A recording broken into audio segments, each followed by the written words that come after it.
వరంగల్ ఉప ఎన్నికల్లో గద్దర్ను దించేందుకు ప్రయత్నిస్తున్నాయి వామపక్షాలు. ఇదే విషయంపై మాట్లాడేందుకు సిపిఎం రాష్ట్ర కార్యదర్శి తమ్మినేని వీరభద్ర మీడియాతో మాట్లాడుతున్నారు. లైవ్ చూద్దాం. ఆ సందర్భంగా పెద్ద బహిరంగ సభ జరగబోతోంది.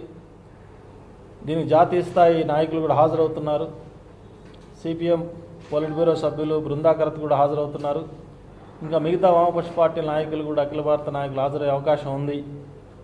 రాష్ట్ర నాయకులందరూ హాజరవుతారు. వరంగల్ ఉప ఎన్నికల ప్రచారానికి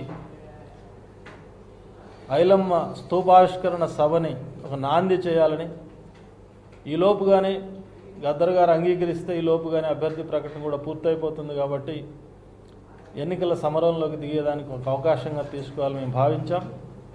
ఆ సభని జయప్రదం చేయాలని చెప్పి ప్రజలందరికీ విజ్ఞప్తి చేస్తున్నాం. రాష్ట్రంలో ప్రజల కోరికలకు ఆకాంక్షలకు భిన్నంగా కేసీఆర్ అనేక నిర్ణయాలు తీసుకుంటున్నాడు. అందులో చీప్ లిక్కర్ ప్రవేశపెట్టడం కూడా ఒక ముఖ్యమైన నిర్ణయం. ఎక్సైజ్ పాలసీ అనేది ప్రజా వ్యతిరేకంగా ఉంది. అట్లాగే కళ్ళు గీత వృత్తిదారులకు వ్యతిరేకంగా ఉంది.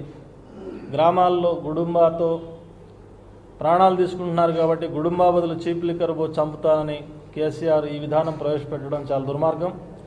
ఇప్పటికే మహిళా సంఘాలు ప్రజలు చాలా పెద్ద ఎత్తున తెలంగాణ రాష్ట్రంలో నిరసన తెలియజేస్తున్నారు. ఈ నిరసనోద్యమాన్ని మరింత ఉధృతం చేయాలని చెప్పి మేము భావిస్తున్నాం.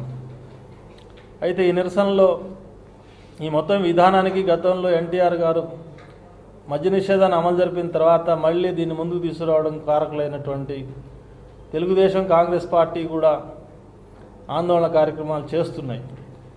వాళ్ళు చేస్తే మంచిదే, మాకు అభ్యంతరం లేదు.